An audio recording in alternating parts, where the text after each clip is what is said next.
This episode is brought to you by Progressive Insurance. Do you ever think about switching insurance companies to see if you could save some cash? Progressive makes it easy to see if you could save when you bundle your home and auto policies. Try it at Progressive.com. Progressive Casualty Insurance Company and Affiliates. Potential savings will vary. Not available in all states.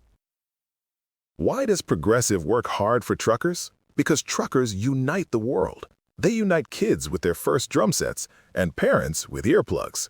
But truckers can't do this if they're not on the road. That's why Progressive has over 360 heavy truck employees to help truckers stay on time and on track. Quote truck insurance today in as little as 8 minutes at progressivecommercial.com. Progressive Casualty Insurance Company and Affiliates. For a small business owner, every day is full of surprises. Some great, some not so great. Like when a client cancels their order at the last minute. But here's a surprise you will like. Progressive provides small business owners with 30 customizable coverage options to help keep their business going strong. So go ahead, surprise yourself. Get a quote in as little as 8 minutes at progressivecommercial.com. Progressive Casualty Insurance Company and Affiliates and third-party insurers. Coverage is not available in all states or for all vehicles and coverage selections. Have you ever felt that resentful, indignant anger kind of surge through you, rise up within you when your child exhibits attitude, especially after all you've done for them? Like it would feel satisfying to just react. I have. I'm going to show you how to deal with that. And also, how do you discipline kids who have messed up without causing meltdowns and power struggles, especially with your sensitive, strong-willed, and PDA kids? We already discussed 10 ways to do this 2 episodes ago, but I want to show you another 12 ways to do that in order to change your child's behavior, but ultimately so they take responsibility for themselves without creating more power struggles. We don't want any more of those. So that is what we're going to discuss on today's episode of the Calm Parenting Podcast. So welcome, this is Kirk Martin, founder of Celebrate Calm. So let's begin with some easy, quick ideas. Then we'll build to more creative ones. Then I'm going to end with a story I've never really told before, but I think it will help you and resonate with you. So, number 1, use a business-like tone. When addressing your child's behavior, don't use that really sweet tone because that sounds condescending. We don't want to use the harsh tone. That puts them on the defensive. And we definitely don't want to do the snotty tone. You know what? If you would have just done what I told you to do, you wouldn't have lost your screens. No, that doesn't work either. So I always model business-like tone, no emotion, no mansplaining, no parent-splaining. Short and sweet. Number 2, do not use the following phrases. Never sit your child down and say, we need to talk to you about your behavior. It just immediately puts any human on the defensive, and it tends to focus on just pointing out the bad outward behavior, usually in conjunction with a non-consequential consequence that won't work, instead of giving kids tools and insight to get to the root of the issue and make different choices. I always want to go a little bit deeper. Please also banish these phrases from your vocabulary with any other human being. If you would just apply yourself, it's not motivating. You need to try your best. No, nobody does their best at everything. You do your best at the important things, and I'm not going to go over that, but just trust me, those phrases don't work. They're born of your own parental anxiety because I just want my child, they're capable of so much more, and I've seen it, and if they would just apply themselves, they're not living up to their potential. No, it'll cause these kids to shut down. It's counterproductive. Number 3, remember, sandwich negative comments, right, in between positives. Give space, and don't give eye contact. So give a compliment or two, mention an area they need to work on, and then end with another compliment. And I'll share a funny one because someone just did this to me. A guy emailed and said, "Hey, love your podcast and all the great ideas, but man, those ads are annoying. Hey, keep up the good work because it's helping our family." And so I yelled into the other room to Mrs. Coleman. I'm like, "Hey, this guy just sandwich corrected me." So I actually had a really helpful conversation with him about our ads. And you know what actually helped me realize? I've apologized for the ads in the past and I validated, hey, I get it, they're annoying. But it's always kind of in a defensive way. But I have to be honest, because that's not honestly how I feel about the ads anymore. So I was vulnerable with him And I told him that because I knew I could get judged. And as we talked, I realized one of my favorite podcasts sometimes has like 4 or 5 ads up front. I'll be hiking, listening, and I'll kind of curse to myself, like, what the F, Dr. Mike? Like, what's going on? But then I realized I listen because he puts together, or it could be someone else that you like, she puts together such good content that I enjoy, and I can skip through the ads if I want. But the last few times it's happened, it's actually prompted gratitude on my part. Now, I'm not being smarmy with this. And it's like, you know what? I know how hard this guy's worked to create such a popular platform, so I'll choose to be happy for him and his success and enjoy the podcast. And so I told this guy that, and he said, okay, I can see that. Forget I even bothered you with it, right? And I told him, I was like, hey, if you want, you pay $5 per month for the ad-free version of the podcast. And he said, no, I like the shift in attitude, not letting your annoying ads have power over my mood. And I was like, well done, sir, well done. So avoid eye contact with our kids. I would avoid eye contact when they're upset or overwhelmed. Unless your particular child likes it, always trust your judgment as you know your kids best. But whether I'm trying to calm a kid or talk to them about their behavior, I prefer to do that while we're moving, while we're walking next to each other, while we're focused on an activity, sitting and building with Legos, driving in a car. Anytime after dark is great. Cooking or baking something, playing outside. Addressing issues while engaged in an activity helps avoid those intense face-to-face confrontations that can escalate. They get very emotional or create a defensive or shame-based response. Number 4, give space. No one likes to be watched when they're upset or in trouble or struggling. When you have tough talks with your kids or when they're very upset, try to step away. Be like, I need to use the bathroom. I got to go get a glass of water. I need to go get the laundry out in the basement. You'll notice in most of my examples, I validate with intensity. Oh man, I'd be really frustrated too. Then I remove myself for a couple minutes so the child can process their emotions without being watched or pressured. And this is important for all of our kids, and it's a necessity for our PDA kids.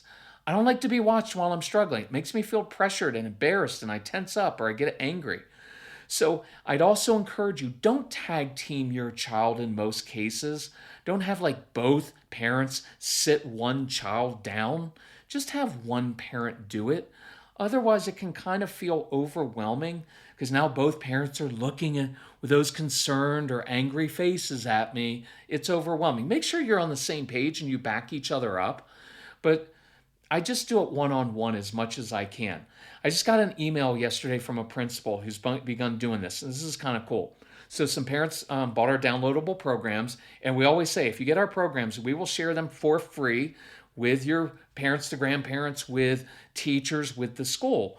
And so we shared the relevant school ones with their child's teacher and the principal. And the principal actually emailed and said, hey, when kids come to my office now, I always have a few Legos, some crayons, and a coloring book, or things kids can fidget with while we talk.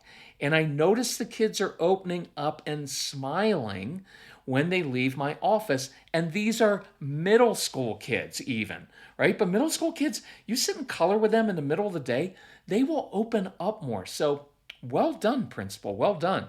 Number 5, this is really helpful for a child with PDA. So use a favorite character from a book or movie to make behavior issues less personal. So if you have a child with pathological demand avoidance or pervasive or persistent drive for autonomy, these kids will feel even the slightest hint of correction as a personal attack. So asking, hey, what do you think you could do differently next time? Perfectly fine for many kids, especially with that tone. But it's also intensely personal, and our PDA kids will feel attacked or embarrassed. So instead, I might say something like this. Hey, what do you think Matilda or Captain Underpants or Superman would do in this situation? See, now they can think it through in terms of the character, so it's not so personal. They can kind of be the one in charge of the situation. Plus, these kids often have great imaginations. They like to live in a pretend world which gives them more autonomy and control. Plus, it's fun. It allows you to have a more open conversation. I remember working with this one kid. He loved Simon Says games. So we framed it that way. Hey, what do you think Simon would say to your friend, to your dad, to your sibling? And if you haven't, I encourage you to listen to the PDA Parent Podcast. Even if you're not sure if your child has PDA, you'll hear some overlap with this, but you'll also walk away with some very specific strategies at celebratecalm.com/PDA. Number 6, plant seeds and give space for them to grow. So think about this. You don't plant a seed in the ground, water it, and then stand over it, waiting for it to sprout. Come on, plant. When are you going to finally grow? What do I need to do around here? Why are you being so defiant? I gave you water, give you good soil, right? So one of my favorite phrases, but that's kind of what we do with our kids. So one of my favorite phrases to use, especially as kids get older, is something like this. Hey, Casey, one of the things I've discovered in life is that when I do X, people tend to respond better. And then I would walk out of the room. See, I'm not telling my child what or how to think. I'm giving perspective. I'm planting a seed of wisdom or truth, then removing myself. And I remove myself so I don't get triggered by my child staring at me like I'm an idiot or responding, well, that's stupid. But I remove myself so they can digest what I just said and have time to process it and internalize it without me standing over them, without me trying to convince them, without me waiting for some response like, Father, you have so much wisdom, thank you.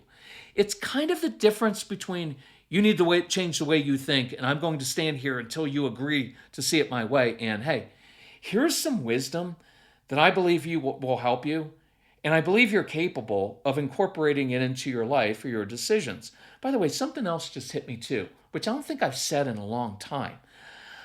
I don't need you to accept this, right? Part of good discipline is, look, this is for your benefit.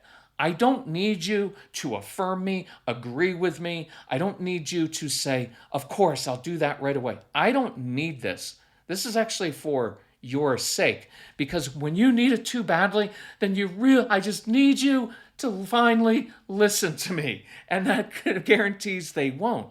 But now I'm stepping back and saying, hey, this is something I found in life. It's kind of a truth. And so something to consider. And usually Casey would come back to me later, maybe days later. In some cases, it could be a couple of weeks. Hey, I've been thinking about what you said. So don't force your ideas on your kids unless you want them to reject you and your ideas. Number 7, this is important. Sometimes our kids have to learn the hard way. Sometimes nothing you say, no matter how you say it, will get through to your strong-willed child. The real world and school of hard knocks will teach them a hard lesson, and sometimes that is the best and fastest way for them to learn. Not the easiest, but easy is overrated with your kids. I just want you to know that's part of the process sometimes with our kids. So don't feel like you failed. It's just how it works. Now, what about how when your child gets homework answers wrong and you have to walk on eggshells wondering how to show them the right answer without triggering World War III? Your kids are going to be running around in the heat this summer and probably demanding expensive sugar-laden sports drinks. Instead, carry around Cure Hydrating electrolyte packets like we do. Kids absolutely love the fun flavors, and parents love that you're giving your kids something healthy. You're replacing lost electrolytes. No artificial ingredients, no added sugars, no added GMOs, just natural, clean, and great tasting hydration at a fraction of the cost. So keep Cure in your purse, your car, your backpack. Just add it to water and boom, you have a fun, delicious drink anywhere you are. We've been drinking Cure twice every day for years. I love the berry pomegranate. Mrs. Calm loves the peach mango. We get the energy boost without the crash. Cure is such an easy habit your entire family will love. So go to curehydration.com. Use promo code CALM for 20% off your first order. That's curehydration.com, code CALM for 20% off your first order. Every day as a small business owner feels like solving a puzzle. One moment you're cruising along, and the next, there's a shipping snag that has you scrambling. But here's a surprise you will like. With Progressive, small business owners save 13% on their commercial auto insurance when they pay in full. So go ahead, surprise yourself. Get a quote in as little as 8 minutes at progressivecommercial.com. Progressive Casualty Insurance Company and Affiliates. Discounts not available in all states or situations. Truckers aren't just moving goods. They're making sure bakers get their chocolate chips and hotels get their tiny soaps. But truckers can't do this if they're not on the road. That's why Progressive has over 360 heavy truck employees to help truckers stay on time and on track. Quote truck insurance today in as little as 8 minutes at progressivecommercial.com. Progressive Casualty Insurance Company and Affiliates. Number 8, respect their intelligence. I know that sounds kind of weird, but so many of our kids, especially PDA kids, they're really just craving respect. The PDA kids are not looking to equalize. They just want to be respected. And that's why I talk to them like adults. And we've established our kids are much more comfortable in the adult world. So I remember many times coming alongside Casey, and just think about that visual too, instead of like, well, I had to confront him. I had to come face to face with him. No, I came alongside Casey, making something to eat in the kitchen and saying, hey, I know yelling at mom is wrong. I love that phrase. I know that's wrong. Right? Instead, we're like, what were you thinking? How many times have I told you? It kind of implies that they're an idiot. It's a really condescending thing. Like, here, go try saying that to your spouse tonight. What were you thinking when you did that?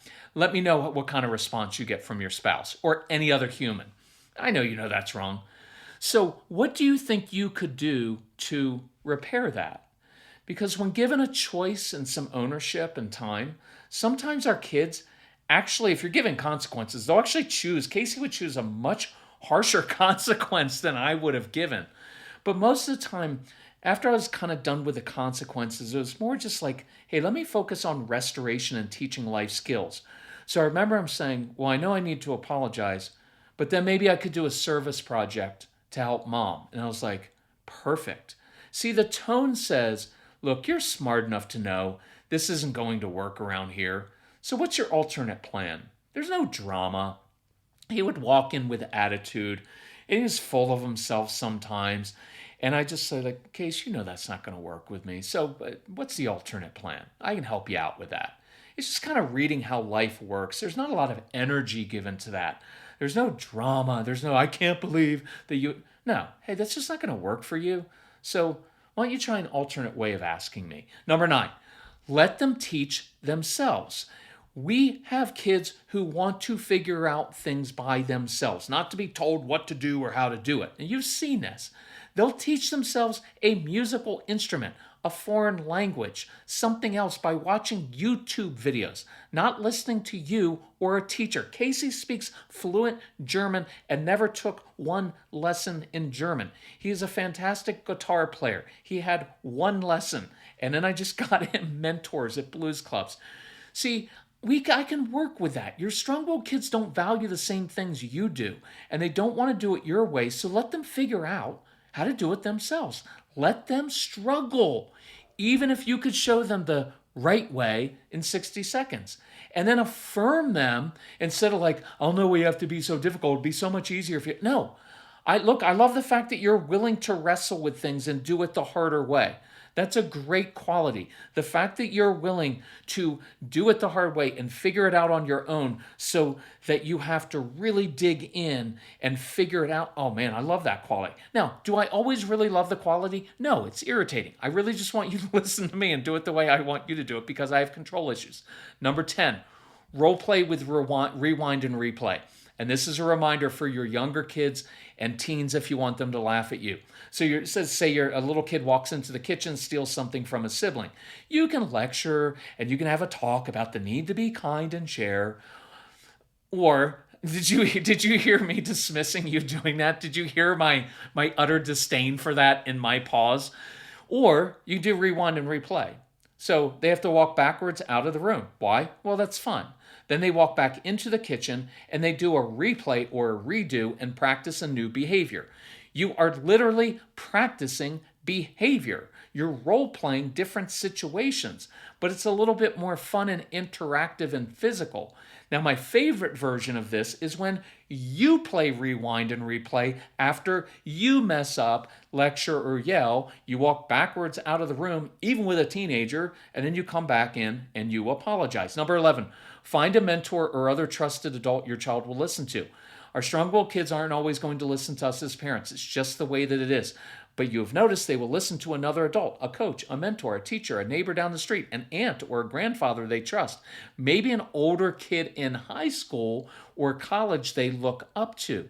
So create opportunities for your kids to help other adults with special projects. Like, my go-to is helping an older couple down the street. Why? Because they will share life with wisdom with your child, and your child will actually listen to them. Right? It's like some kids are not getting the hygiene message from you, but they may listen to a favorite aunt or uncle or from a college kid they look up to. Number 12, put the choice in your child's court.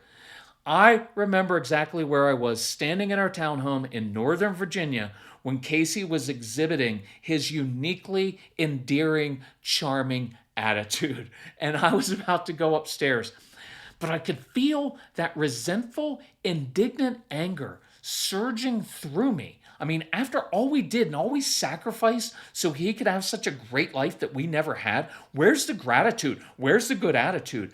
I remember in that moment and many moments, I wanted to react. I did. I felt like he deserved it, like it would feel satisfying to just ream him and correct his attitude.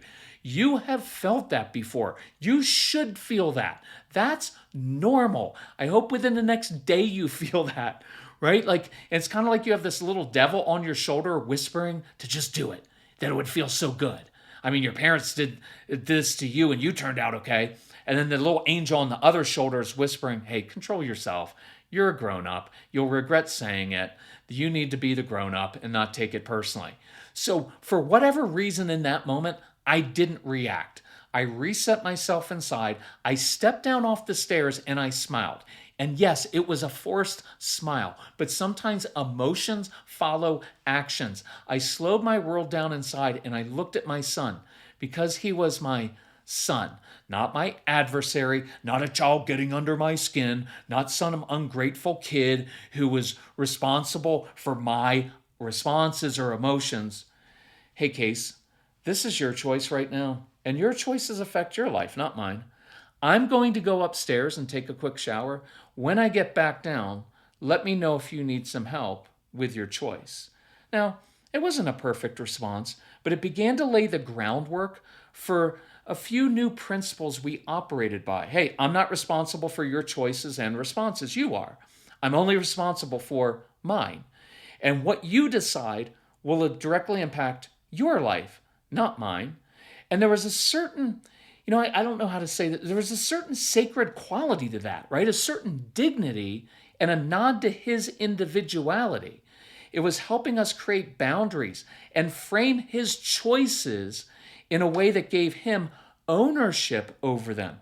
So my job wasn't to make him behave or change his attitude, but to help him learn how to make positive choices without sabotaging himself. And through that, I actually learned how to control my own responses and make better choices myself. All right, let's go for a bonus, number 13. Let's say your child completes a math worksheet but gets several problems wrong. If you say, hey, come sit down, we need to go through this worksheet so I can show you all the problems you got wrong, and then I'll stand over you and show you how to do them correctly. My guess is your child is not going to say, of course, mother and father, I relish the opportunity to learn from you. No, they're going to melt down over that. So something like this may work better. Notice the business-like tone with no emotion. Hey, good job on your math worksheet. I circled number 4, 7, 9, 13, and 17. Listen, I've got to go do laundry or get started on dinner, drink a bottle of wine. Kidding. But let me know if you need some help with these when I get back. So you've given your child some space to process their frustration and disappointment without you being right next to them or hovering over them, because that triggers your kids and then it triggers you, because your natural anxiety will want to push them. You know what? If you would just focus and let me help you, you'd be done with these 5 problems in 5 minutes. And well, that turns into a 3-hour battle with tears. So do it differently. I'll give you 2 more ideas. 2 fun emails related to this. Parents said, I let my son listen to your ADHD University program. It's part of the bundle. So he could tell me how he wants to complete his work. He liked the idea of making a fort in the attic and blasting music that I don't like. So I let him go with that. Is it perfect now? No. But the parents said we only have battles 1 night a week versus every single night. And they said progress, not perfection, is our new mantra. I love that. Another parent emailed, I took a chance and let our kids listen to your programs, and the strong-willed child said, why don't you actually listen to what this guy says and stop nitpicking us all the time? Look, I love the harsh truth coming from kids. It may not always sound respectful, but it's true. Do this together as a family over the summer while there's no school pressure. You may be pleasantly surprised at the ideas your kids come up with, even if you're not surprised that they do it rudely. Okay, if you need the programs, if you need financial help with them, email Casey, C-A-S-E-Y, at celebratecalm.com. Okay, you've got about 23 different ways to do this. So let's practice this week. If we can help you in any way, let us know. Much respect to you all. Bye-bye. Support for this podcast comes from Progressive, America's #1 motorcycle insurer. Did you know riders who switch and save with Progressive save nearly $200 per year? That's a whole new pair of riding gloves and more. Quote today, Progressive Casualty Insurance Company and Affiliates. National average 12-month savings of $197 by new customers surveyed who save with Progressive between October 2024 and September 2025. Potential savings will vary. This episode is brought to you by Progressive Insurance. Do you ever think about switching insurance companies to see if you could save some cash? Progressive makes it easy to see if you could save when you bundle your home and auto policies. Try it at Progressive.com. Progressive Casualty Insurance Company and Affiliates. Potential savings will vary. Not available in all states.